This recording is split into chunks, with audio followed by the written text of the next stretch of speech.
আমি মাকে নিজ হাতে দাফনের ব্যবস্থা করে দেই। আমার এই মহাব্বতের সন্তান আমি মারে যখন কবরের মধ্যে রেখে দেই, তখন আমার মহাব্বতের সন্তান আমার মালিকের দরবারে চোখের পানি ছেড়ে দিয়া কান্নার পর কান্না করে বলে, ওগো দয়ার আল্লাহ, মহাব্বতের মাহারা জীবনের ভিতরে ঢুকে গেলাম, আজকে আমি সন্তান বড় ইতিম হয়ে গেলাম রে আল্লাহ। আমি আর আমার মায়ের আদর পাবো না, আমার মায়ের ভালোবাসা পাবো না। তবে মালিক আপনার দয়ার কুদরতি নজরের সামনে আমি দোয়া করতেছি রে আল্লাহ, আমি সন্তান হিসাবে আমার মা যত হক আদায় করার প্রয়োজন ছিল, আমি সন্তান রে আমার মা সমস্ত হক আদায় করিয়া দুনিয়াতে রেখে যায়। আমার মা আমাকে দিন শিখায়, কোরআন শিখায়, ইসলাম শিখায়, হাদিস শিখায়। ওরে মালিক, তুমি আমার মায়ের কবরে আযাব দিও না। ওগো আল্লাহ, আমার মারে তুমি শাস্তি দিও না। হুজুর, আমার সন্তান তখন থেকে আমি মায়ের জন্য দোয়া শুরু করে দেই। আজকেও আমার সন্তান ফজরের আজান শুনে মসজিদমুখী হয়ে যায়, জোহরের আজান শুনে মসজিদমুখী হয়ে যায়, আসরের আজান শুনে মসজিদমুখী হয়ে যায়, মাগরিবের আজান শুনে মসজিদমুখী হয়ে যায়, ঈশার আজান শুনে মসজিদমুখী হয়ে যায়।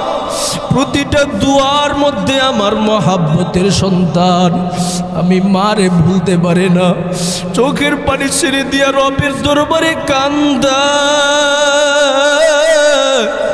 ও হুজুর, আজকেও আমার সন্তানের প্রতিটা দুয়ার সওয়াব আমি মায়ের কবরে আসছি, যার কারণে এই সিরিয়ালের মধ্যে দাঁড়ায় আমার নেকের কোনো প্রয়োজন নাই।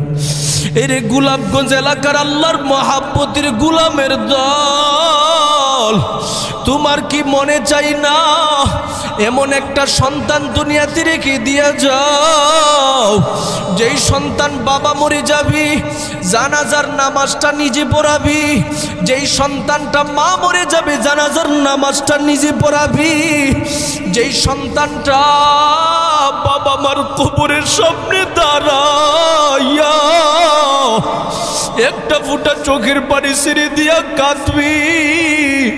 এরই আল্লাহর বান্দা, একটু কি মনে চাই না এমন একটা সন্তান দুনিয়াতে রেখে দিয়ে যান, যেই সন্তানটা আজকের ওয়াজ মাহফিলে এসে বাবার জন্য মায়ের স্বপ্নে যুগে তাকায় দেখি ছোট সময় তার মহাব্বতের একটা মেয়ে কন্যা সন্তান দুনিয়া থেকে বিদায় হয়ে গেছে। এই কন্যা সন্তান বাবার সামনে উপস্থিত হয়ে যায়, ডেকে ডেকে বলেন, বাবা, ব্যাপারটা কি? আপনার জীবনটাকে বড় গুনার মধ্যে চলতেছে, আপনার জীবনের হায়াতের পরিধির মধ্যে গুনার পরিধি বেশি, নেকের পরিধি কম। ও বাবা, একটু কি আমার মালিকরে স্মরণ করতে পারেন না? গুনাহ থেকে আপনি নিজেকে হেফাজত করার জন্য কি চেষ্টা করতে পারেন না? ও বাবা, আমার মালিকের দরবারে তো আপনি আগমন করতে হবে, আপনি নিজের জীবনটাকে কেন সাজান না? কথাটা শোনার সাথে সাথে মালিক ইবনে দিনারের ঘুম ভেঙে গেল, পাগলের মতো হয়ে যায়, চোখের পানিগুলো টপ টপ করে ছেড়ে দিয়া কান্দে আর বলে, হায় আফসোস, আমার মতো গুনাহগার এই দুনিয়ার জমিনে কেউ নাই, আমার মতো অপরাধী এই দুনিয়াতে কেউ নাই। সেজদায় পড়ে আমার মালিকের দরবারে চোখের পানি ছেড়ে দিয়া কাঁদতেছে রে গোলাম। কাঁদতে কাঁদতে পরিপূর্ণভাবে তার দিলের ভিতরে আবার ভোজ তৈরি হয়ে যায়, আমি সমাজের একজন আলেমের কাছে যেতে হবে, নেককার আল্লাহর বান্দার কাছে যেতে হবে। নেককার আল্লাহর বান্দার কাছে না গেলে আমি নেককার হতে পারবো না, কারণ আমার রবের পক্ষ থেকে কুরআনুল কারীমের মধ্যে ঘোষণা প্রদান করে দেই, ইয়া আইয়ুহাল্লাযীনা আমানুত্তাকুল্লাহ ওয়া কুনু মা'আস সাদিকিন। আমার রবের পক্ষ থেকে ঘোষণা প্রদান করে দেয়, এরে আমার জমিনের সমস্ত ইমানদার বান্দাদের দলেরা, তোমরা তাকওয়াবান হয়ে যাও, মুত্তাকি হয়ে যাও। মুত্তাকি যদি হতে চাও তোমাদের জন্য জরুরি হলো ওয়াকুনু মা'আস সাদিকিন। তোমার এলাকার নেককার ওয়ালাদের মাদ্রাসা রয়েছে, আল্লাহওয়ালা বুজুর্গানে দ্বীনের মাদ্রাসা রয়েছে, আলেম রয়েছে, ইমাম সাহেব রয়েছে, তাদের সহবতের মধ্যে থাকো, আলেমদের সহবতের মধ্যে থাকো। আলেমরা যেই দিক নির্দেশনা দেয় সেই ভিত্তিতে নিজের জীবনটাকে চালাও, তুমি বড় মুত্তাকি হতে পারবি। আয়াতের উপর ভিত্তি করে এবার মালিক ইবনে দিনার একটা মুহূর্তের জন্য দেরি করে নাই, আলেমদের নিকটে চলে যায়। আলেমরা পরামর্শ দিল, মালিক ইবনে দিনার, তুমি যদি নিজেকে পরিপূর্ণ আল্লাহওয়ালা বুজুর্গ বানাতে চাও, যে কোনো মানুষ কোনো বিষয়ে যদি সে ভালো করে এক্সপিরিয়েন্সওয়ালা হতে পারে, অভিজ্ঞ সম্পূর্ণ হতে চাই, সে আরও অভিজ্ঞ ব্যক্তিদের সহবতে যাওয়া লাগে। তুমি নামাজের অভিজ্ঞতা যদি অর্জন করতে যাও, নামাজিদের নিকটে চলে যাও, নামাজের মাসলা মাসাইল তোমার জানা বড় জরুরি। তুমি যদি রোজার ব্যাপারে আমল জীবনের ভিতরে ঢুকাতে চাও, রোজার মাসালা জানা তোমার জন্য জরুরি। সুতরাং এই মাসলা মাসাইল শেখার জন্য তোমাকে আমি একটা রাস্তা বর্ণনা করে দেই। অনেক দূরে একটা মাদ্রাসা রয়েছে, ওই মাদ্রাসার আলেমদের সহবতে থাকো, মাদ্রাসায় গিয়া ভর্তি হয়ে যাও, দ্বীনের আলেম হয়ে তুমি এলাকায় এসে প্রচার করো। আশা করা যায় তুমি আমার রবের দরবারে বড় মাকবুল হতে পারবি, বড় আল্লাহওয়ালা হতে পারবি। আর দেরি করে নাই, এবার মালিক ইবনে দিনার পাগলের মতো আমার রবের সন্তুষ্টির লক্ষ্যে মাদ্রাসার মধ্যে চলে যায়। লম্বা সফর করতে করতে করতে করতে একের পর এক রাস্তা অতিক্রম করতে করতে নদী পার হলো। নদী পার হয়ে আর এক রাস্তা দিয়ে গিয়ে হাঁটতে হাঁটতে মাদ্রাসায় উপস্থিত হয়ে যায়। লেখাপড়া করতেছে, দিন শিখতেছে, কোরআন শিখতেছে, হাদিস শিখতেছে, মাসলা মাসাইল শিখতেছে। সময় কি সময় তিনি পার করতেছে। এবার দিন এলেম পরিপূর্ণ শিখার পর গ্রামের বাড়িতে আসবে রে গোলাম। যত টাকা পয়সা ছিল, যত সম্পত্তি ছিল, সব কিছু শেষ হয়ে যায়। মুসাফির মানুষ এবার কিভাবে তার বাড়িতে ফিরবে সিদ্ধান্ত নিলেন, হেঁটে হেঁটে বাড়ির দিকে রওনা দিবে। রাস্তা দিয়ে হাঁটতে হাঁটতে হাঁটতে হাঁটতে চলতে চলতে এক নদীর সামনে এসে উপস্থিত হয়ে যায়। নদী কিভাবে পার হবে? নদী পার হওয়ার জন্য একটা নৌকার ব্যবস্থা করতে হবে। তাকায় দেখে একটা নৌকা নদীর পাশ দিয়ে যাইতেছে। মাঝি সাহেবকে ডাকা হলো, মাঝি সাহেব তার নৌকা নিয়ে উপস্থিত হয়ে গেল। আল্লাহর ওলি মালিক ইবনে দিনার মাঝির নৌকার মধ্যে আরোহণ করে যখন তিনি চলতে শুরু করে দেয়, নদীর মধ্যখানে যাওয়ার পর নৌকার মাঝি সাহেব এবার ঘোষণা প্রদান করে দেই, এর সমস্ত প্যাসেঞ্জারের দলেরা আমার ভাড়াটা আমার কাছে পৌঁছায় দাও। ভাড়া নেওয়ার জন্য যখন সবার কাছে মেসেজ দিয়ে দেই, সবাই এবার তার কাছে ভাড়া দেই। কিন্তু আমার মালিকের গোলাম মালিক ইবনে দিনারের হাতে তো কোনো টাকা নাই, কি করবে, কোথায় যাবে? পাগলের মতো হয়ে গেল। এবার মাঝি সাহেবের কানে কানে গিয়া বলে, এরে ভাই নৌকার মাঝি, বড় বিপদগ্রস্ত হয়ে গেলাম। এই মুহূর্তে আমি লম্বা সফর করতে যাই, আর দিন শিখতে যাই, আমার টাকা পয়সা সব কিছু শেষ হয়ে গেল। এরে ভাই তুমি কি আমাকে একটু সাহায্য করতে পারবা না?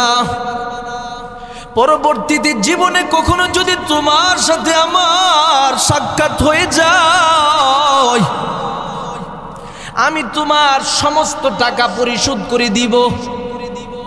মাঝি সাহেব নালায়েক ব্যক্তি ঘোষণা প্রদান করে দেয়, কখনো হতে পারে না আমি কখন তোমার সাথে সাক্ষাৎ হবে, আবার কখন তুমি টাকা দিবে। এই মুহূর্তে আমার ভাড়া দিয়ে নৌকা থেকে নামবা, এছাড়া তুমি লাঞ্ছিত হতে হবে, অপদস্থ হতে হবে। কথাটি শোনার পর মালিক ইবনে দিনার এবার চোখের পানি রাখতে পারে নাই। আকাশের দিকে তাকায় ডেকে ডেকে বলেন, ওগো দয়ার আল্লাহ, আপনার দিন শিখার জন্য গিয়েছিলাম, কোরআন শিখার ছিলাম রে মালিক। এত বড় অর্থনৈতিক ক্রাইসিসের মধ্যে পড়ে যাব এটা আমি বলতেও পারি না, জানতেও পারি না রে মালিক। এরে আল্লাহ, এই মুহূর্তে আপনার দরবারে আমার পক্ষ থেকে ফরিয়াদ করতেছি, তুমি না কোরআনওয়ালাদেরকে বেউজ্জিত করো না, লাঞ্ছিত করো না। তোমার নবী না ঘোষণা প্রদান করেছি, ওয়া ইন্নাল উলামা লা ইস্তাগফিরু মান ফিস সামাওয়াতি ওয়া মান ফিল আরদ হাত্তাল হিতানি ফিল মা। এরে আল্লাহ, আপনার নবী তো ঘোষণা প্রদান করে দিছে, নদীর মাছেরাও নাকি দ্বীনের শিক্ষায় যারা শিক্ষিত হয়ে যায় তাদের জন্য ক্ষমা চায়, দোয়া করে। আজকে আপনার কাছে আমি ফরিয়াদ করতেছি রে দয়ার আল্লাহ, আজকে ওই নদীর মাছের মাধ্যমে তুমি আমাকে সহযোগিতার হাত বাড়াইয়া দাও। ও গোলাপগঞ্জ এলাকার আল্লাহর মহাব্বতের গোলামের দল, একটু জবানটা খুলে আমার সাথে বলেন, আমার আল্লাহ যদি ইচ্ছা করে আপনাদের এই নদীর মাছের মাধ্যমে সাহায্য করতে পারে কি পারে না? জবানটা খুলে বলেন, পারে কি পারে না? আমার রবের কাছে দ্বীনের সেই দাঈ কুরআনওয়ালা বান্দার দোয়া বড় কবুল হয়ে যায়। আমার রবের পক্ষ থেকে ঘোষণা প্রদান করে দিই, এর দাজলা নদীর সমস্ত মাছের দলেরা আজকে নৌকার মধ্যে তাকায় দেখো, একজন আমার মহাব্বতের গোলাম আমার দিন শিখার জন্য, কোরআন শিখার জন্য, নবীর হাদিস শিখার জন্য বড় মেহনত করে লম্বা সফরে গিয়েছে। আর দেরি করিও না, সবাই মিলে এই মুহূর্তে সহযোগিতার জন্য প্রস্তুত হয়ে যাও। দাজলা নদীর সমস্ত মাছদের মধ্যে এবার প্রতিযোগিতা শুরু হয়ে যায়। এত বড় আল্লাহওয়ালা বড় বুজুর্গ, যাকে সহযোগিতা করতে পারলে আমার মালিক বড় খুশি হয়ে যাবে, আমার মালিক আমার উপরে বড় সন্তুষ্ট হয়ে যাবে রে গোলাম। সমস্ত মাছদের মধ্যে আবার প্রতিযোগিতা শুরু হয়ে যায় রে গোলাম। সমস্ত মাছেরা আবার দাজলা নদীর মধ্য দিয়া যেই নৌকা যাইতেছে, নৌকার মাঝিকে লেজের মাধ্যমে ইশারা দিতে থাকে আর বলতে থাকে, রে নৌকার মাঝি আর দেরি করবা না, নৌকাটাকে এখানেই থামায় ফেল, আমরা আমার মালিকের রহমতপূর্ণ বান্দার ছোঁয়া নিতে চাই। আল্লাহু আকবার বলে জবানটা খুলে বলুন আল্লাহু আকবার। আমার মালিকের রহমতপূর্ণ গোলামের ছোঁয়ার জন্য আমরা বড় পাগল। নৌকার মাঝি পাগলের মতো নৌকার নদীর মধ্যখানে স্টপ করে দেয়। এবার প্রতিটা মাছের মুখের মধ্যে স্বর্ণের দিনার দেখা যায়। প্রতিটা মাছ তাদের সম্মুখে অল্প অল্প করে, একটু একটু করে, অল্প অল্প করে সময় পার করতেছে। আর স্বর্ণের দিনারগুলো আল্লাহর ওলির হাতে দেওয়ার জন্য সামনের দিকে অগ্রসর হয়। আল্লাহর ওলি আবার প্রতিটা মানুষের সম্মুখে দিনারগুলো হাতে নেই, দিনারগুলো হাতে নেই। প্রতিটা মাছের মাথার মধ্যে তার বরকতপূর্ণ হাতটাকে স্পর্শ করে দেয়। এরে আল্লাহর মহাব্বতের গোলামের দল এবার নৌকার মাঝি তো বড় পাগলের মতো হয়ে যায়। হায় আফসুস, আমি কার সাথে এত বড় বেয়াদবি করে ফেললাম, আমি কার সাথে এত বড় অন্যায় করে ফেললাম। আমি তো শুধুমাত্র তার মাথায় টুপি দেখলাম, তার শরীরে লম্বা জামা দেখলাম, কিন্তু তার ভিতরে যে আমার মালিক বিদ্যমান রয়েছে সেটা তো আমি জানি না। এবার আল্লাহর বান্দা মালিক ইবনে দিনারের কদমের মধ্যে পড়ে ক্ষমা চায় আর বলতে থাকে, হুজুর আমি আপনাকে ধারণা করেছি আপনি সাধারণ কোনো মৌলবী মনে হবে, এত বড় আল্লাহওয়ালা বুজুর্গ হবেন এটা আমার জানা নাই। আমি এই মুহূর্তে আপনার সম্মুখে ঘোষণা প্রদান করে দিলাম, আর জীবনে কখনো টুপিওয়ালাদের সাথে বেয়াদবি করব না, আর জীবনে কখনো আল্লাহওয়ালাদের সাথে বেয়াদবি করব না, আর জীবনে কখনো কোরআনওয়ালাদের সাথে বেয়াদবি করব না। এরে আল্লাহর মহাব্বতের গোলামের দল, এই ঘটনাটা বলার মাধ্যমে আপনাদের সম্মুখে যে মেসেজটা আমি দিতে চাই, দুনিয়াতে আজকেও আপনাদের সমাজে এমন আল্লাহওয়ালা বুজুর্গ রয়েছে, ফাঁকে ফাঁকে রাতের বেলা এসে এই মাদ্রাসার মধ্যে আগমন করে দেখবেন কত কত মাদ্রাসার ছাত্র নামাজের মুসল্লার মধ্যে পড়ে পড়ে নিশি রজনীতে সেজদায় পড়ে মালিকের কাছে কাঁদে। মাদ্রাসার মুতামিমের রুমে ফাঁকে ফাঁকে এসে দেখবেন নিশি রজনীতে আমার মালিকের কদমে কিভাবে কাঁদে রে গোলাম। এই শিক্ষাটা এটা ছোটখাটো শিক্ষা নয়, এই শিক্ষাটা নতুন কোনো শিক্ষা নয় রে গোলাম। এই শিক্ষা আমাদের দারুল উলুম দেওবন্দ থেকে আমাদের উলামায়ে কেরামরা শিক্ষা দিয়েছে। দুনিয়াতে যত কওমি মাদ্রাসা রয়েছে তাকায় দেখবেন প্রতিটা মাদ্রাসার মুহতামিম সাধারণ শিক্ষকেরা তাদের আমলের মাধ্যমে নিজের জীবনটাকে কিভাবে পরিচালনা করে, কত তাহাজ্জুদ কত নেক আমলের মাধ্যমে নিজের জীবনটাকে সাজাই। এরে গোলাম, ফাঁকে ফাঁকে পারলে এই জাতীয় আলেমদের পাশে এসে দাঁড়াইবা, আলেমদেরকে সহযোগিতার হাত বাড়াইবা, আলেমদেরকে সালাম দিবা, মোলাকাত করবা, ভালোবাসবা, দোয়া চাইবা। আমার মালিক তোমার জীবনটাকে চমকায় দিবি। শুধু তার মধ্যেই তো সীমাবদ্ধ নাই রে আল্লাহর গোলাম। দুনিয়াতে যদি কোনো মুমিন বান্দা কোরআনের শিক্ষায় শিক্ষিত হতে পারে, দ্বীনের শিক্ষায় শিক্ষিত হতে পারে, ইলমে দ্বীনের মাধ্যমে নিজের জীবনটাকে সাজাতে পারে, আমার আল্লাহ বলে বান্দা আমি আল্লাহ পাক তোমার সম্মান মর্যাদা সবার উপরে রেখে দিব। সুবহানাল্লাহ। আমি আমার জবান থেকে বলি না, আল্লাহ নিজে কোরআনে বলেন ইয়ারফাইল্লাহুল্লাযীনা আমানু মিনকুম ওয়াল্লাযীনা উতুল ইলমা দারাজাত। আমার রবের পক্ষ থেকে ঘোষণা প্রদান করে দেয়, এরে আমার মহাব্বতের গোলামের দলেরা, জীবনটাকে যদি ইলমে দ্বীনের মাধ্যমে সাজাতে পারো, এক নম্বরে আমি যাদেরকে সম্মান বাড়ায় দিব, এক নম্বর গুণ তারা ঈমানওয়ালা হবে। ঈমানওয়ালা হওয়ার পরে দুই নম্বর গুণ হবে ওয়া উতুল ইলমা দারাজাত, যার মধ্যে দ্বীনের শিক্ষা রয়েছে, যার মধ্যে কোরআনের শিক্ষা রয়েছে, তারা আমি মালিকের দরবারে বড় সম্মানিত, তারা আমি মালিকের দরবারে বড় ইজ্জত সম্পন্ন গোলামে রূপান্তরিত হয়ে যাবে। রে মুমিন, তাকায় দেখবে দুনিয়াতে এমনও সন্তান রয়েছে কোরআন শেখার কারণে আল্লাহ পাক এত সম্মান বাড়ায় দেয়, এত ইজ্জত বাড়ায় দেয়। এমনও যদি কোনো গোলাম আপনি দেখতে পান কোরআন শেখার কারণে আল্লাহ পাক তার সম্মান সবার উপরে নিয়ে যায়। সুবহানাল্লাহ বলে। দুনিয়াতে এমনও আছে গোলাম, কিন্তু আল্লাহ পাক কোরআন শিখার কারণে, দ্বীন শিখার কারণে, দ্বীনে ইলমের মাধ্যমে জীবন সাজানোর কারণে রবের পক্ষ থেকে তার সম্মান এত বাড়ায় দেয়, এলাকার অন্যান্য ধনীদের উপরে তার সম্মান চলে যায়। সুবহানাল্লাহ বলবেন। এটা ইজ্জত, এটা রবের প্রদত্ত ইজ্জত। এই ইজ্জত টাকা দিয়ে ক্রয় করা যায় না, কথা কোন ঠিক কিনা? এই ইজ্জত আপনি ক্ষমতা দিয়ে ক্রয় করতে পারবেন না। এটা আমার নবীর কথা। একদিন হযরত ওমর ফারুক রাদিয়াল্লাহু তাআলা আনহু তার খেলাফত কালে মক্কা নগরীর মধ্যে একজন গভর্নরকে প্রেরণ করেছিলেন। গভর্নরের নাম ছিলেন রাফে রাহমাতুল্লাহি আলাইহি, যিনি একজন তাবিঈ ছিলেন, কোনো সাহাবী না। রাফে নামক সেই গভর্নরকে ওমরের পক্ষ থেকে ঘোষণা প্রদান করে দেয়,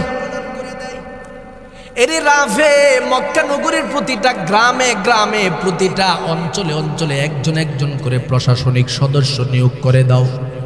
তাদের কাজ হবে একটা ইউনিয়ন পরিষদে যেই জাতীয় কাজ হয় এইভাবে তারা চেয়ারম্যানের মতো কাজ করবে। ওয়ার্ড কমিটি বানিয়ে দাও, ওয়ার্ডের মধ্যে স্বাভাবিকভাবে একজন নেতৃত্ব প্রদান করবে, যাকে আমরা মেম্বার বলে থাকি। এইভাবে প্রশাসনিক বিভিন্ন কাজের মধ্যে দায়িত্ব দেওয়ার জন্য ঘোষণা দেওয়া হলো। রাফে এবার প্রতিটা মুমিন বান্দা ধরে ধরে দেখে দেখি প্রতিটা অঞ্চলের মধ্যে তাদেরকে দায়িত্ব দেয়া দেই, ক্ষমতাবান বানায় দেই। ওমরে ফারুক একদিন আগমন করলেন মক্কা নগরীতে এসে রাফেকে ডেকে ডেকে বলেন, এরে রাফে, একটু জবাব দাও, জবাব দাও, জবাব দাও। তোমার অঞ্চলের মধ্যে যে প্রশাসনিক দায়িত্ব দেওয়ার জন্য আমি তোমাকে ঘোষণা প্রদান করেছিলাম, তুমি কি মানুষদেরকে এই দায়িত্ব দিয়েছো? বলে হ্যাঁ দিয়েছি। এবার খলিফাতুল মুসলিমিন বলে, তুমি যাদেরকে দায়িত্ব দিয়েছো তাদেরকে দাওয়াত দিয়ে আনো, আমি সবার সাথে একটু পরিচয় মুআমালা করব। ওমরে ফারুকের নির্দেশ পাওয়ার পর প্রতিটা দায়িত্বশীলকে ডেকে আনা হলো। প্রশাসনিক দায়িত্বপ্রাপ্ত ব্যক্তিরা ওমরের সাথে এসে সাক্ষাৎ করলো। এক টেবিলের মধ্যে বসলেন, সবাই মিলে ঐক্যবদ্ধভাবে কথা হচ্ছে, বলা বলি হচ্ছে। এবার ওমর সবার কাছ থেকে পরিচয় চাইতেছি। এরে আল্লাহর মহাব্বতের গুলামের দলেরা, জবাব দাও, তোমরা প্রত্যেকের বাড়ি কোথায়, পরিচয় দাও আগে। তোমরা কে কোন প্রফেশনের মধ্যে ছিলা, কোন কোন পেশার মধ্যে ছিলা বলো। প্রত্যেকের নিজ নিজ পরিচয় দিতে দিতে দিতে দিতে হঠাৎ করে দেখা যায় একজন গুলামও তাদের সাথে অংশগ্রহণ করেছে। সুবহানাল্লাহ। ওমর এবার জিজ্ঞাসা করে বলেন, আপনার নাম কি? বলে আমার নাম অমুক। বলে ঠিক আছে, আপনার আগের প্রফেশন কি ছিল? বলে আমার আগের প্রফেশন ছিল আমি সবসময় মানুষদের গুলামি করতাম, গুলামিয়ত্বের ভিত্তিতে আমার জীবন চলতো। এবার রাফের দিকে তাকায় ওমর বলে, তুমি কি স্বাধীন কোনো মানুষ পাও নাই? স্বাধীন মানুষ থাকা অবস্থায় গুলামকে এখানে নিয়োগ দিলা কেন?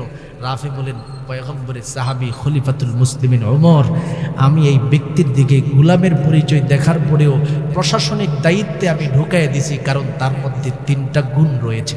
সুবহানাল্লাহ। তার মধ্যে 3টা গুণ পরিপূর্ণভাবে বিদ্যমান রয়েছে। কি 3টা গুণ আছে যার কারণে তুমি প্রশাসনিক দায়িত্বের ভিতরে তাকে ঢুকায় দিছো? এবার ওমর ফারুকের দিকে তাকায় তাকায় বলে, ও খলিফাতুল মুসলিমিন ওমর, তার মধ্যে প্রথম নাম্বার গুণ হলো কারিউ বিহাযাল কিতাব। এই যে কিতাবটা আপনি দেখতেছেন কুরআনুল কারীম, এই কুরআনের কারি হলেন তিনি। কুরআন শরীফ ভালো করে তেলাওয়াত করতে জানে, কুরআন শরীফ পড়তে জানে। 2 নম্বরে তার মধ্যে আর একটা গুণ হলো হুয়া আলিমুন, তিনি একজন আলেম। আর আলেম তো সাধারণ কোনো এলেম অন্বেষণ করে নাই, বিফারায়েজ, এলমে ফারায়েজের এলেম তিনি অন্বেষণ করেছি। অর্থাৎ এলমে ফারায়েজ এটা সাধারণ কোনো এলেম না। দেখবেন আপনাদের বাবা মা যখন মরে যায়, বাবার সম্পদ সন্তানেরা পায়, ছেলে পায় যতটুকু, মেয়ে পায় তার চেয়ে থেকে কম। মেয়েদের জন্য কতটুকু হবে, ছেলের জন্য কতটুকু হবে, অন্যান্য আত্মীয় স্বজনেরা পাবে কিনা, এই জাতীয় মাসলা মাসাইল এলমে ফারায়েজের মধ্যে বর্ণনা করা হয়েছে। ওমরে ফারুকের দিকে তাকায় রাফে বলেন, ও খলিফাতুল মুসলিমিন ওমর, ওই ব্যক্তিটার মধ্যে ইলমে ফারায়েজের গুণ পরিপূর্ণভাবে বিদ্যমান রয়েছে, যার কারণে আমি তাকে এখানে দায়িত্ব দিয়েছি। 3 নম্বরের গুণ হলো হুয়া কাজিউল কুজা, অন্যান্য সমস্ত বিচারকদের মধ্য থেকে তিনি শ্রেষ্ঠ একজন বিচারক, বড় সুন্দর করে তিনি বিচার করতে পারে। তার মধ্যে পরিপূর্ণ এই 3টা গুণ থাকার কারণে আমি তার সম্মানটাকে একটু বাড়ায়া প্রশাসনিক দায়িত্বের ভিতরে দিয়ে দিলাম। সুবহানাল্লাহ। আমি তাকে প্রশাসনিক দায়িত্ব দিয়ে দিয়েছি, 3টা গুণ আছে। ওমর ফারুক এবার চোখের পানি টপ টপ করে ছেড়ে দেয়। রাফি রহমতুল্লাহি আলাইহি ডেকে ডেকে বলেন, ও খলিফাতুল মুসলিমিন, আপনাকে কান্নার জন্য তো আমি এই কথা বলি নাই। আপনি কি আমার কথা শুনে দিলের ভিতরে কোনো কষ্ট পাইছেন? কথাটি শোনার সাথে সাথে খলিফাতুল মুসলিমিন হযরত ওমর ফারুক রাদিয়াল্লাহু তাআলা ডেকে ডেকে বলেন, এরে রাফি, আমি তোমার কথা শুনে এমনিতেই কান্না করি নাই। কেন কান্না করেছি জানো? আমি আমার রহমতে আলম নবীর জবান থেকে একটা হাদিস শুনেছিলাম। আমার নবী বলছেন, ইন্নাল্লাহা ইয়ারফাউ বিহাযাল কিতাবি আকওয়ামা, ইন্নাল্লাহা ইয়ারফাউ বিহাযাল কিতাবি আকওয়ামা। আমার আল্লাহ কিছু কিছু মানুষকে আছে একমাত্র এই কুরআনের কারণে, কিতাবের কারণে তার সম্মান সর্বোচ্চ মর্যাদা বাড়ায়া দে।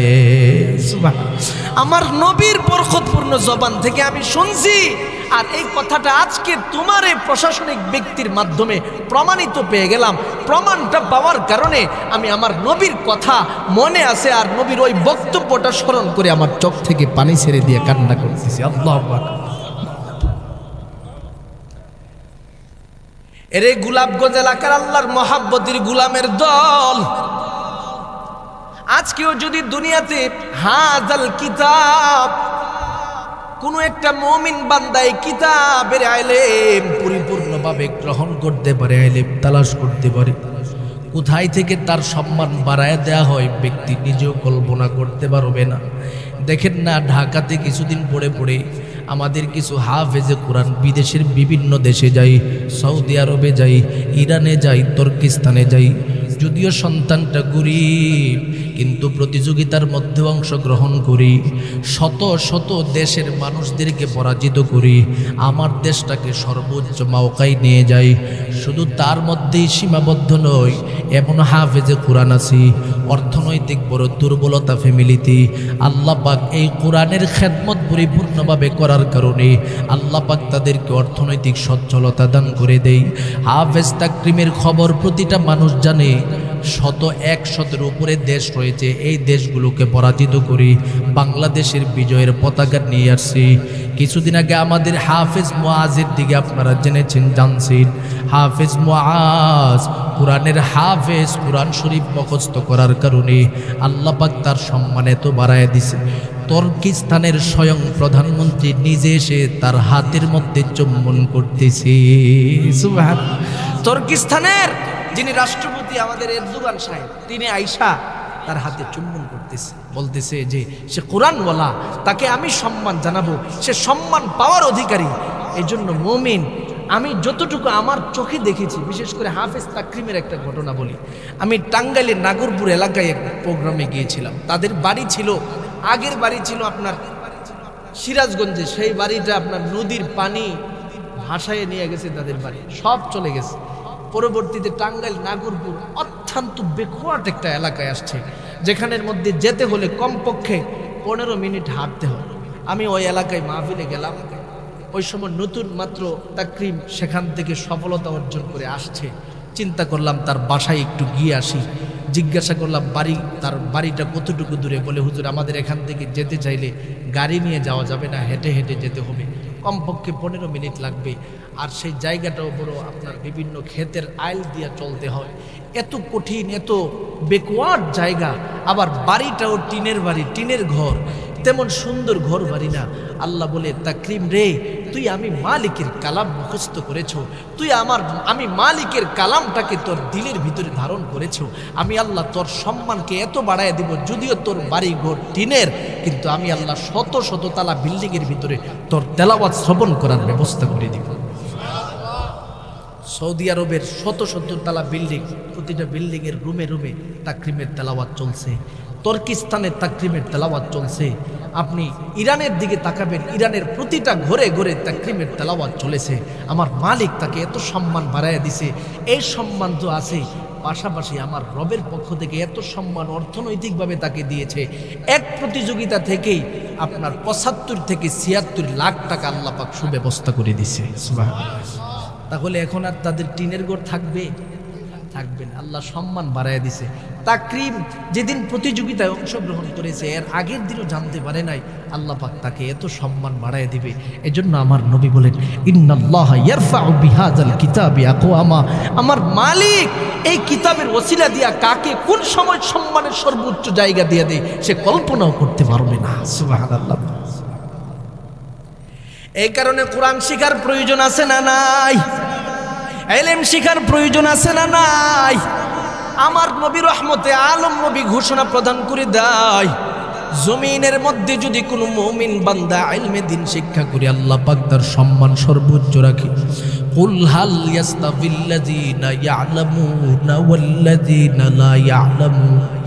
আমার রবের পক্ষ থেকে নবীর উপরে ঘোষণা প্রদান করে দেই, নবী গো, দুনিয়ার প্রতিটা মানুষের সম্মুখে আপনি প্রচার করে দেন, যেই ব্যক্তি ইলমে দ্বীন শিক্ষা করে, যেই ব্যক্তি কোরআন জানে, যেই ব্যক্তি হাদিস জানে, ওই ব্যক্তিকে কখনো যারা জানে না তারা কখনো এই ব্যক্তির সমান হতে পারে না। না, ইলমে দ্বীন যারা জানে, ইলমে দ্বীন যারা জানে না, তাদের মধ্যে বড় পার্থক্য। ইলমে দ্বীন যারা জানে, আমি আল্লাহ তার সম্মান কোথায় নিয়ে যাব সেটা সে নিজেও কল্পনা করতে পারবে না। এর আল্লাহর মহাব্বতের গোলামের দল, যদি কোরআন শিখার মাধ্যমে আপনি আপনার জীবনটাকে সাজাতে পারেন, আপনার সন্তানের জীবনটাকে সাজাতে পারেন, আমার মালিক আপনার সম্মান কিভাবে বাড়ায় দিবে, বাপ মার সম্মান কিভাবে বাড়ায় দিবে। হাদিস শরীফের মধ্যে আমার নবী বলেন, ক্বালা রাসূলুল্লাহ সাল্লাল্লাহু আলাইহি ওয়াসাল্লাম, ইয়াশফাউ ইয়াউমাল কিয়ামাতি সালাস, আল আম্বিয়া সুম্মাল উলামা সুম্মা শুহাদা। আমার নবী বলেন কিয়ামতের ময়দানের মধ্যে আমার রবের পক্ষ থেকে 3 প্রকারের ব্যক্তিকে আল্লাহ পাক সুপারিশের সুযোগ দিবেন। প্রথম তবকার মধ্যে নবীরা থাকবেন, দ্বিতীয় তবকার মধ্যে উলামায়ে কেরামরা থাকবেন, তৃতীয় তবকার মধ্যে যারা শহীদ হয়ে যাবে তারা থাকবেন। এরই আল্লাহর বান্দা 2 নম্বরে নবীজি আলেমদের কথা বলেছেন। আমার নবী ঘোষণা প্রদান করে দেয়, জমিনে যদি কোনো মুমিন বান্দা দিলের ভিতরে সে আকাঙ্ক্ষা নিয়ে চিন্তা করে, আমি যদি আমার সন্তানটাকে আলেম বানাতে পারি, হাফেজ কোরআন বানাতে পারি, কোরআনওয়ালা বানাতে পারি, দিনওয়ালা বানাতে পারি, এই সন্তানের মাধ্যমে আল্লাহ পাক আমাকে জান্নাতের ফায়সালা করবে। শুধুমাত্র রবের সন্তুষ্টির লক্ষ্যে যদি একটা সন্তানকে মাদ্রাসায় পড়াই, দিন শিখাই, এই সন্তানের মাধ্যমে বাপ মা বড় ফায়দার সম্মুখীন হয়ে যাবে। হাসরে যখন বাবা মা বিপদগ্রস্ত হয়ে যাবে, হাফেজ আলেম সন্তানটা আমার রবের কাছে বলতে থাকবে, আল্লাহ তুমি না আমাকে আমার নেক আমল এবং ইলমের কারণে জান্নাত দান করেছো, কিন্তু আপনার নবীজি তো বলছে দুনিয়াতে যদি কোনো বান্দা আলেম হয়ে যায় তাকে আমার রবের পক্ষ থেকে পরিপূর্ণভাবে সুপারিশের সুযোগ দেওয়া হয়। এরে দয়ার আল্লাহ, আমার মহাব্বতের বাবা মায়ের মুহূর্তে জাহান্নামী হয়ে যাবে, আর আমি মহাব্বতের সন্তানটা একা একা জান্নাতে যাব, কখনো হতে পারেন। আমি আপনার জান্নাতের যে এই মুহূর্তে সার্টিফিকেট দান করেছেন সেটা আমার লাগবে না, বাবা মাকে নিয়ে আমি যেতে চাই। আমার আল্লাহ সেই সময় ঘোষণা প্রদান করে দিবি, এরে হক্কানি আলেম, এরে রব্বানি আলেম, তোমার জীবনটাকে তুমি নামাজের মাধ্যমে সাজাইছো, তোমার জীবনটাকে তুমি জিকিরের মাধ্যমে সাজাইছো, তোমার জীবনটাকে তুমি কোরআনের মাধ্যমে সাজাইছো, আমি মালিকের সন্তুষ্টের মাধ্যমে তোমার জীবনটাকে তুমি পরিচালনা করছো। এই দিবসে তুমি লাঞ্ছিত হও আমি আল্লাহ কখনো চাইব না। নিজের বাবা মা কেন, হিসাব ছাড়া যারা তোমাকে সহযোগিতা করেছে এই সহযোগী ব্যক্তিদেরকে সহকারে সুপারিশ করে আমি মালিকের জান্নাতের মধ্যে নিয়ে যাও। সুবহানাল্লাহ। তখন আলেম সন্তানটা বলতে থাকবে, আল্লাহ আমার মা, আল্লাহ আমার বাবা, ও মালিক আমার মহাব্বতের দাদা, যিনি সাদা দাড়িওয়ালা হওয়ার পরেও আমি নাতিকে ভুলতে পারে নাই। দ্বীনের শিক্ষায় শিক্ষিত হয়ে যখন মাদ্রাসাটা বন্ধ হয়ে বাড়িতে চলে যেতাম, মহাব্বতের দাদাটা আমি নাতিকে ভুলতে পারেন। আমি নাতিকে বড় ভালোবাসতো, আমি নাতির সাথে হেঁটে হেঁটে মসজিদের মধ্যে যাইতো, আমার দাদা মসজিদ থেকে বের হয়ে নাতির সাথে বাড়িতে আসতো। আজকে আমার দাদাও বিপদের মধ্যে পড়ে যাবে, কখনো হতে পারে না। দাদাকে নিয়ে যাব, দাদুকে নিয়ে যাব, নানাকে নিয়ে যাব, নানুকে নিয়ে যাব, শ্বশুরকে নিয়ে যাব, শাশুড়িকে নিয়ে যাব। আল্লাহ বলে, রে আমার মহাব্বতের গুলাম, আজকে আমি রবের পক্ষ থেকে তোমার ইলমের কারণে পাশাপাশি আমলের কারণে তুমি যে আমি আল্লাহর কাছে সম্মানিত হয়েছো, তোমার সম্মান রক্ষার কারণে যাদেরকে তুমি সুপারিশ করে জান্নাতে নিতে চাও তাদেরকে যাওয়ার সুব্যবস্থা করে দিব। সুবহানাল্লাহ। আমভাবে আনলিমিটেড নিয়ে যাও। 3 নম্বরে আমার নবী ঘোষণা প্রদান করেছেন, সুম্মা শুহাদা, পৃথিবীতে যারা শহীদ শাহাদাতের মর্যাদা অর্জন করতে পারবে, দিন কায়েমের জন্য, ইসলামের জন্য, কোরআনের জন্য মুজাহাদা করবে, মাঠে ময়দানে উৎসর্গ করবে, কুফফারদের বিরুদ্ধে সাহাবায়ে কেরামদের মতো জিহাদ করবে, জিহাদ করে যদি তারা দুনিয়া থেকে বিদায় হয়ে যায়, এই শহীদদেরকে আল্লাহ পাক শাফাআতের অধিকার দান করে দিবে। সুবহানাল্লাহ। এই জন্য শহীদের মর্যাদা অনেক বেশি রে গোলাম। শাহাদাতের কাফেলার মধ্যে ঢুকার বাংলাদেশের মানুষের জন্য সময় আগমন করতেছে রে গোলাম। দেখেন না, কয়েকদিন পর পর হিন্দুরা যেইভাবে আমাদের উপরে আক্রমণ করতেছে, এটাই যেই সমস্ত ব্যক্তিগুলো হিন্দুদের আক্রমণের মাধ্যমে, কুফফারদের আক্রমণের মাধ্যমে, ইসকনের আক্রমণের মাধ্যমে, খ্রিস্টান ইহুদিদের আক্রমণের মাধ্যমে যেই মুসলমান দুনিয়া থেকে বিদায় হয়ে যায়, ওই মুসলমানটা পরিপূর্ণ শহীদ হিসাবে দুনিয়া থেকে বিদায় হয়। সুবহানাল্লাহ। আমি বলবো, আমার সাইফুল ইসলাম আলিফ ভাইয়ের মতো সৌভাগ্যবান কে হতে পারে যেই ব্যক্তিটা কুফফারদের হাতে আঘাতপ্রাপ্ত হয়ে পরিপূর্ণ শহীদ হয়েছে। আমার রব এই সাইফুল ইসলাম শহীদ ভাইয়ের শাহাদাতের পরিপূর্ণ মর্যাদা দান করেন, সকলে বলুন আমিন। আমি বাংলাদেশের যেখানে যাই প্রতিটা জায়গায় আমি এই শহীদ ভাইকে স্মরণ করি। শুধু তিনি নয়, পৃথিবীতে যে কোনো মানুষ কুফফারদের হাতে আঘাতপ্রাপ্ত হয়ে দুনিয়া থেকে বিদায় হবে, ওই ব্যক্তিটা খাঁটি শহীদ হবে। আর কুফফাররা মুসলমানদেরকে তখনই মারে, এই জন্যই মারে তারা ইসলামকে কেন লালন করে, কথা কোন ঠিক কিনা? এজন্য আমি গোলাপগঞ্জ এলাকার প্রতিটা মুসলমান ভাইদের কাছে আমার পক্ষ থেকে যে মেসেজটা দিয়ে যাচ্ছি, দেশের পরিস্থিতি এই মুহূর্তে ভালো দেখা যাচ্ছে না। মোটামুটি সাম্প্রদায়িক দাঙ্গা সৃষ্টি করার জন্য একটা দল মাঠে ময়দানে উঠে পড়ে লেগে গেছে।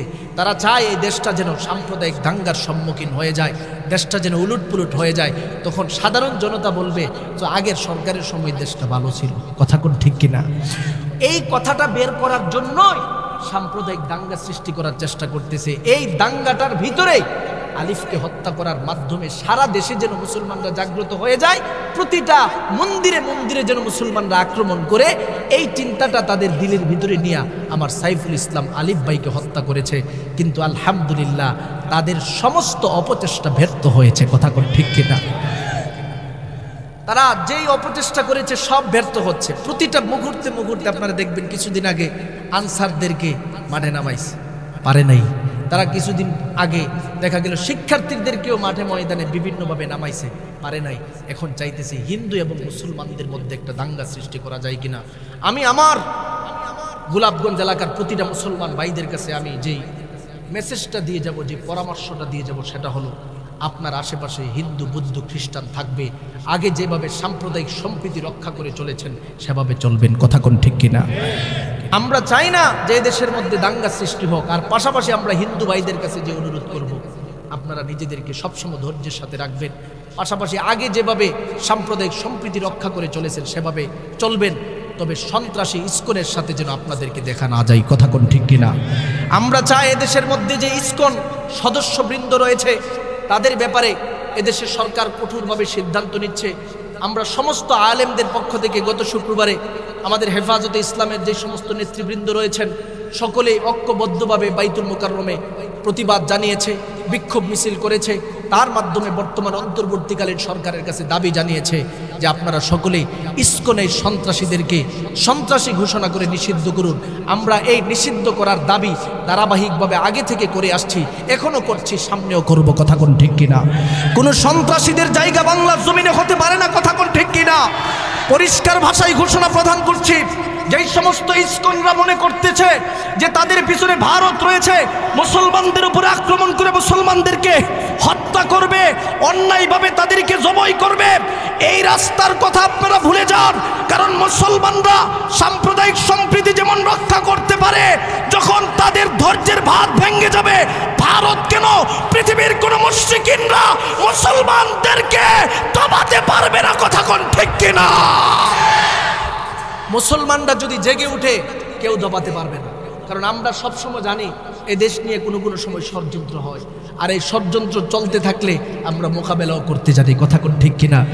ভারতকে আমরা পরিষ্কার ভাষায় যেই বক্তব্যটা দিতে চাই, গতকালকে শ্যামলী পরিবহন আপনাদের অঞ্চলের মধ্যে বাস আসে না, শ্যামলী পরিবহন, এটা দিয়ে সিলেটের মানুষ আসা যাওয়া করে, মৌলভীবাজারের মানুষও আসা যাওয়া করে। এই শ্যামলী পরিবহন এটা হলো আপনার ইসকনের একজন সদস্য মালিকানায়, কথা কোন ঠিক কিনা? এজন্য আমরা মুসলমানরা যারা আছি আমরা সকলেই এই ইসকনের সদস্যদের মাধ্যমে তৈরি যেই জাতীয় পণ্য রয়েছেন, যেই জাতীয় জিনিসপত্র রয়েছেন, যেই জাতীয় পরিবহন রয়েছেন সবগুলো বয়কট করার চেষ্টা চালাবো। এটা আমরা চালায়া যাব। কিন্তু এই জাতীয় পরিবহনগুলোর উপরে আমাদের এদেশের মানুষ এই পর্যন্ত কেউ আঘাত করে নাই, এই পরিবহনগুলোকে ভাঙ্গেও নাই, কথা কোন ঠিক কিনা? কিন্তু এখন দেখেন আপনারা কিছুই করেন নাই, আমরা সবাই কিন্তু চুপ, আমরা সাম্প্রদায়িক সম্প্রীতি রক্ষা করেই চলতেছি। ভারত গতকালকে তাদের পত্রিকার মধ্যে ছাপাইয়া দিছে যে শ্যামলী পরিবহন আমাদের ব্রাহ্মণবাড়িয়া জেলায় একটা শ্যামলী পরিবহন আপনার অ্যাক্সিডেন্ট করে খাদে পড়ে গেছে। খাদে পড়ে যাওয়ার ফলে এটার ভিডিও করে ভারতে এরা পাঠাইছে। পাঠানোর পরে ভারতের সমস্ত দালাল মিডিয়ারা, হলুদ মিডিয়ারা তারা প্রচার করতেছে বাংলাদেশের মুসলমানেরা শ্যামলী পরিবহনের উপর আক্রমণ করেছে, কারণ এটা হিন্দুদের পরিবহন। নাউজুবিল্লাহ বলে কারো কল্পনাও আসে না যে শ্যামলী পরিবহনের উপর আক্রমণ করে এটাকে ভাঙ্গি, কিন্তু তারা কিন্তু অপপ্রচার চালিয়েছে, কথা কোন ঠিক কিনা? এভাবে প্রতিটা মুহূর্তে আমার দেশকে ধ্বংস করার জন্য ভারত অপপ্রচার চালাচ্ছে। তবে মুসলমান বলে দেই, আমরা মুসলমানিত্ব যদি ঐক্যবদ্ধভাবে থাকতে পারি, দেশের প্রতিটা জনগণ যদি ঐক্যবদ্ধভাবে থাকতে পারি, ভারত কেন, সারা পৃথিবীর সবাই মিলে বাংলাদেশকে কিছুই করতে পারবে না। কথা ঠিক কি না? তবে ঐক্যবদ্ধ থেকে দূরে সরে গেলে সমস্যা আছে। এজন্য আমি সবার কাছে সাবধান করে দিয়ে যাচ্ছি যে আমরা সকলেই সাবধান হয়ে যাব। হিন্দুদের যেই জাতীয় ষড়যন্ত্র রয়েছে, বিশেষ করে ইসকনদের কোনো ষড়যন্ত্রে আমরা পা দিব না। কথা ঠিক কিনা? আর ইসকনের সাথে আমাদের অঞ্চলে যে সমস্ত ব্যক্তিরা চলাফেরা করে তাদেরকেও আমরা বলে দিচ্ছি যে আপনারা সকলে সতর্ক থাকবেন। কারণ মুসলমান এবং হিন্দু ঐক্যবদ্ধভাবে চলেন ঠিকই, কিন্তু তাদের মধ্যে ইসকন যারা আছে তারা উগ্রপন্থী লোক, হঠাৎ করে কোথায় নিয়ে কি করে ফেলে বলা যায় না। কথা ঠিক কিনা? এ কারণে আমরা সকলেই সচেতন থাকব। আর তাদের বিরুদ্ধে যখন উলামা ইকরামরা খেলাফত প্রতিষ্ঠার লক্ষ্যে, ইসলাম প্রতিষ্ঠার লক্ষ্যে আপনাদেরকে আমাদেরকে ডাক দিবে, তখন মাঠে ময়দানে ঝাঁপিয়ে পড়তে হবে। কথা ঠিক কিনা? আর এই ঝাঁপিয়ে পড়ার পরে যেই রক্তটা আমরা দিব, জীবনটা আমরা দিব, আমাদের সেই জীবনটা হবে শহীদের জীবন। সুবহানাল্লাহ।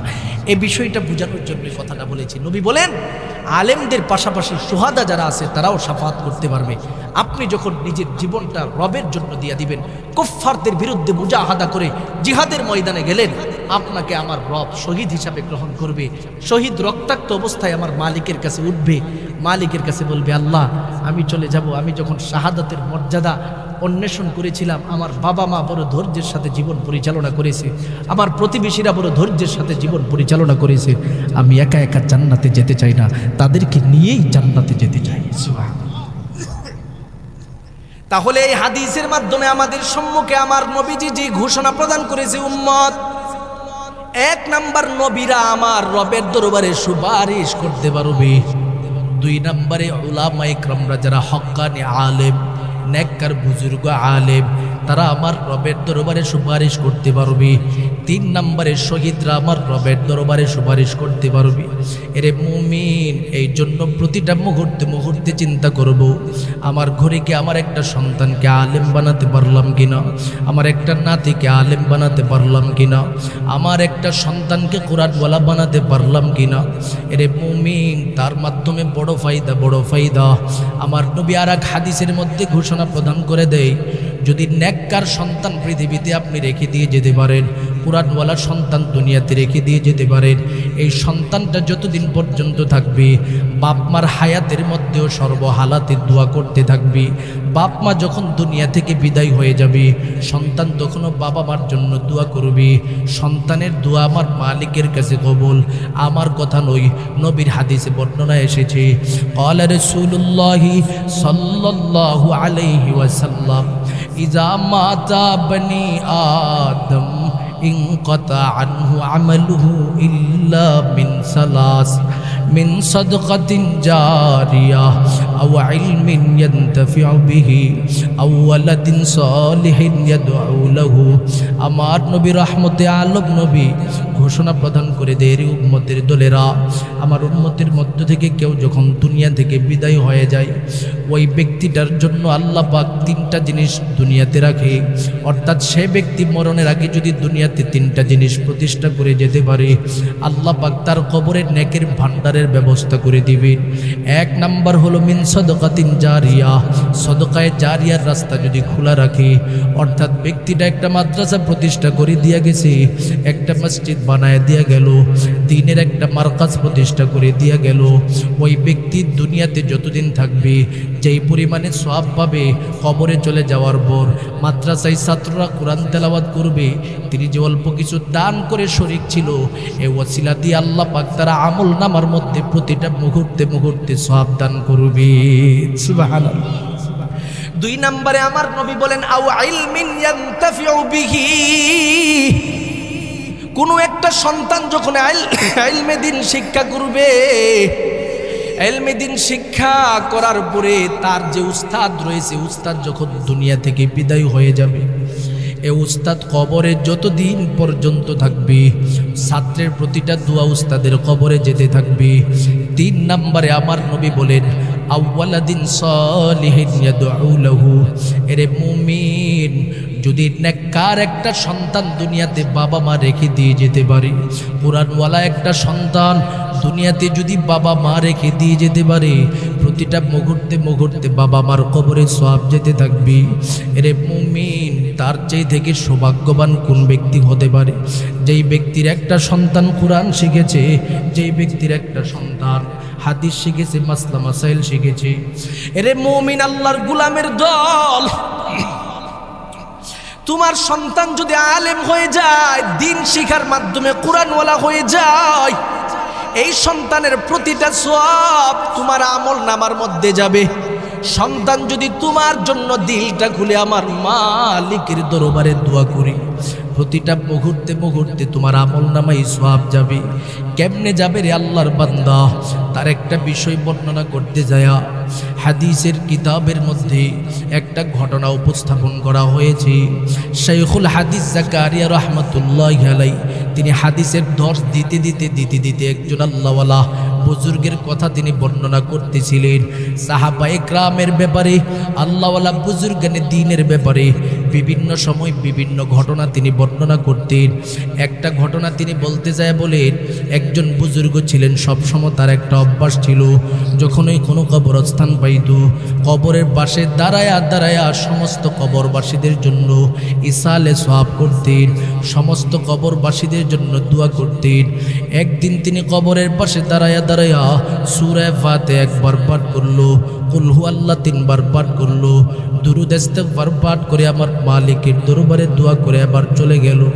আল্লাহর ওলি বাড়িতে চলে যাওয়ার পর ইশারের নামাজ পড়ে আরামের বিছানার মধ্যে ঘুমের ঘরে চলে যায়।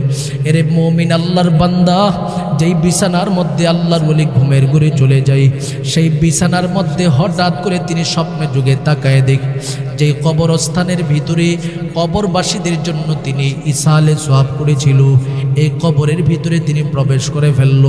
তাকায় দেখে প্রতিটা কবরবাসী এই মুহূর্তে কারো কোনো কবরে ঘুমন্ত নাই, সবাই বিশাল বড় একটা সিরিয়ালের মধ্যে দাঁড়ায়া কিসের জন্য যেন অপেক্ষা করতেছি। আল্লাহর ওলি আবার কদম কদম হাঁটতে সামনের দিকে যায়। কবরবাসীদেরকে জিজ্ঞাসা করতে থাকে, রে আল্লাহর মহাব্বতের বান্দারা, একটু জবাব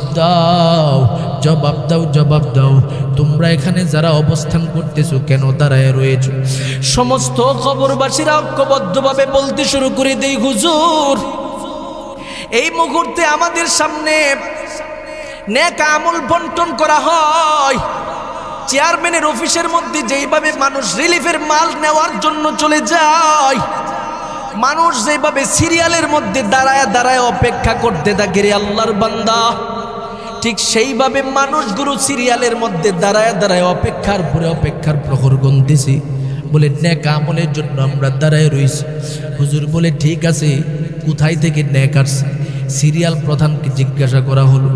বলে হুজুর, আজকে একজন আল্লাহর মহাব্বতের গোলাম কবরের পাশে দাঁড়ায়া সমস্ত কবরবাসীদের জন্য ইসালে সওয়াব করলেন, দোয়া করলেন, আর প্রতিটা দোয়ার সওয়াব সমূহ প্রতিটা কবরবাসীর মধ্যে পৌঁছে গেল। আর এই কবরবাসীদেরকে প্রতিটা সওয়াব বন্টন করার জন্য আমার রবের পক্ষ থেকে আমাকে দায়িত্ব দেওয়া হয়েছে।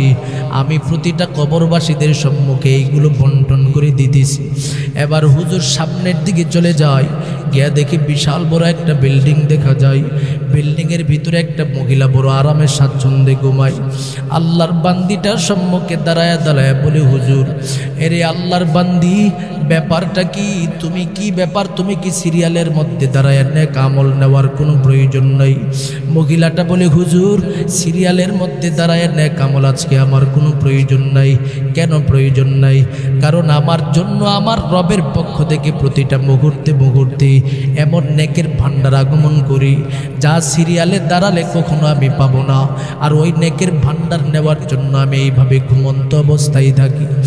এবার আল্লাহর ওলি বলে, গো আল্লাহর বান্দি, ব্যাপারটা কি? কিভাবে সেই নেক আমল আপনি পেয়ে যান? আমার সম্মুখে একটু সেই বিষয়টা স্পষ্ট করে বলেন না গো মা। মহিলাটা এবার ডেকে বলেন, ও গো আল্লাহর ওলি, দুনিয়াতে যখন আমি ছিলাম আমার রবের পক্ষ থেকে আমাকে একটা সন্তান দেওয়া হয়েছিল। ওই সন্তানটাকে আমি মা দিন শিখাইলাম, কোরআন শিখাইলাম, ইসলাম শিখাইলাম। কারণ আমার নবী বলেছেন, মুরু আউলাদাকুম বিসসালাত হুম আবনাউ সাবঈ সিনিন। তোমাদের সন্তান যখন 7 বৎসর বয়সে উপনীত হয়ে যায়, এই সন্তানগুলোকে তোমরা পরিপূর্ণভাবে নামাজ শিখাও। নামাজের মধ্যে যা যা পড়া লাগে সবগুলি শিক্ষার মাধ্যমে সন্তানকে সাজাও। ও হুজুর, আমি আমার সন্তানকে নামাজ শিখালাম, আমার সন্তানকে দিন শিখালাম, আমার সন্তানকে রোজা শিখালাম, আমার সন্তানকে কোরআন শিখালাম। এভাবে আমার সন্তানকে দিন শিখাতে শিখাতে সামনের দিকে আগানো শুরু করাইয়া দিলাম। আমার সন্তান দিন কি দিন যেতে যেতে যেতে যেতে আমি মা দুনিয়া থেকে বিদায় হয়ে গেলাম। আমার মহাব্বতের সন্তান, আমি মায়ের জানাজাটা নিজে এসে উপস্থিত হয়ে পড়াই। আমি মাকে নিজ হাতে দাফনের ব্যবস্থা করে দেই। আমার এই মহাব্বতের সন্তান, আমি মারে যখন কবরের মধ্যে রেখে দেই, তখন আমার মহাব্বতের সন্তান আমার মালিকের দরবারে চোখের পানি ছেড়ে দিয়া কান্নার পর কান্না করে বলে, ওগো দয়ার আল্লাহ, মহাব্বতের মাহারা জীবনের ভিতরে ঢুকে গেলাম। আজকে আমি সন্তান বড় ইতিম হয়ে গেলাম রে আল্লাহ। আমি আর আমার মায়ের আদর পাবো না, আমার মায়ের ভালোবাসা পাবো না। তবে মালিক আপনার দয়ার কুদরতি নজরের সামনে আমি দোয়া করতেছি রে আল্লাহ।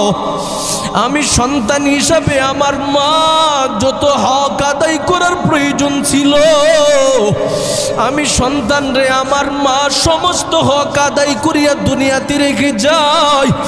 আমার মা আমাকে দিন শিখায়, কোরআন শিখায়, ইসলাম শিখায়, হাদিস শিখায়।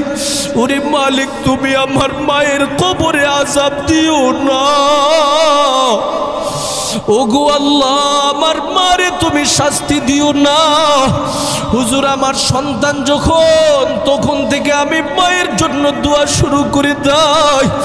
আজকেও আমার সন্তান ফজরের আজান শুনে মসজিদমুখী হয়ে যায়, জোহরের আজান শুনে মসজিদমুখী হয়ে যায়, আসরের আজান শুনে মসজিদমুখী হয়ে যায়, মাগরিবের আজান শুনে মসজিদমুখী হয়ে যায়, ঈশার আজান শুনে মসজিদমুখী হয়ে যায়। প্রতিটা দুয়ার মধ্যে আমার মহাব্বতের সন্তান, আমি মারে ভুলতে পারে না, চোখের পানি ছেড়ে দিয়া রবের দরবারে কান্দায়। ও হুজুর, আজকেও আমার সন্তানের প্রতিটা দুয়ার সওয়াব আমি মায়ের কবরে আসছি, যার কারণে এই সিরিয়ালের মধ্যে দাঁড়ায় আমার নেকের কোনো প্রয়োজন নাই। এর গোলাপগঞ্জ এলাকার আল্লাহর মহাব্বতের গোলামের দল, তোমার কি মনে চাই না এমন একটা সন্তান দুনিয়াতে রেখে দিয়া যাও, যেই সন্তান বাবা মরে যাবি জানাজার নামাজটা নিজে পড়াবি, যেই সন্তানটা মা মরে যাবে জানাজার নামাজটা নিজে পড়াবি, যেই সন্তানটা বাবা মার কবরের সামনে দাঁড়াইয়া একটা ফুটা চোখের পানি ছেড়ে দিয়া কাঁদবি। এরই আল্লাহর বান্দা, একটু কি মনে চাই না এমন একটা সন্তান দুনিয়াতে রেখে দিয়ে যান, যেই সন্তানটা আজকের ওয়াজ মাহফিলে এসে বাবার জন্য মায়ের জন্য চোখের পানি ছেড়ে দিয়া কাঁদবে, দোয়া করে আমার মালিকের দরবারে বলে দিবি, আল্লাহ আমার বাবা মার কবরে আযাব দিও না। আজকে তো আপনাদের মতো সৌভাগ্যবান সন্তান কেউ নাই, যেই সমস্ত সন্তানগুলো বাবা মার কবরে দাঁড়ায়া দোয়া করার যেমন সুযোগ পান, আজকে প্যান্ডেলের নিচে এসে বসে পড়লেন রে আল্লাহর গোলাম। প্রতিটা মুহূর্তে মুহূর্তে যেই সওয়াবগুলো আপনার আমল নামায় এড হবে, প্রতিটা সওয়াবের অংশ আল্লাহ পাক আপনার বাবা মার কবরে পৌঁছায় দিবে। এরে মুমিন আল্লাহর বান্দা, এই জন্য আমার নবী ঘোষণা প্রদান করে দেয়, ইজা মাতা বানি আদম ইনকাতা আনহু আমালুহু ইল্লা মিন সালাস, মিন সাদকাতিন জারিয়াহ আও ইলমিন ইয়ানতাফিউ বিহি আও ওয়ালাদিন সালিহিন ইয়াদউ লাহু। আমার নবী বলেন, কবরে যখন তুমি চলে যাবে, 1 নাম্বার সদকায়ে জারিয়ার রাস্তাটা নেকের জন্য খোলা, 2 নাম্বারে নেককার ছাত্র তোমার জন্য খোলা, 3 নাম্বারে নেককার সন্তান বাবা মার জন্য খোলা। এ কারণে প্রতিটা মানুষের কাছে অনুরোধ করে যাব, যতদিন পর্যন্ত থাকবেন, যদি আপনি চান যে আপনার সন্তানকে ডক্টর বানাবেন, ইঞ্জিনিয়ার বানাবেন, প্রফেসর বানাবেন, আমেরিকা পাঠাবেন, লন্ডন পাঠাবেন, কানাডা পাঠাবেন, আমাদের কোনো বাধা নাই। আমি বলতে চাই, সূচনা লগ্নে এই জাতীয় মাদ্রাসার মধ্যে সন্তানটাকে 4টা বৎসর পড়ায় নেন, 5টা বৎসর পড়ায় আপনি স্কুলে পড়ান। আমি আপনাদের কাছে একটা কথা বলতে পারি, সন্তান যত বড় শিক্ষায় শিক্ষিত হোক না কেন, 4-5 বৎসর কোরআনের খেদমতে সন্তানটা থাকার কারণে অন্তত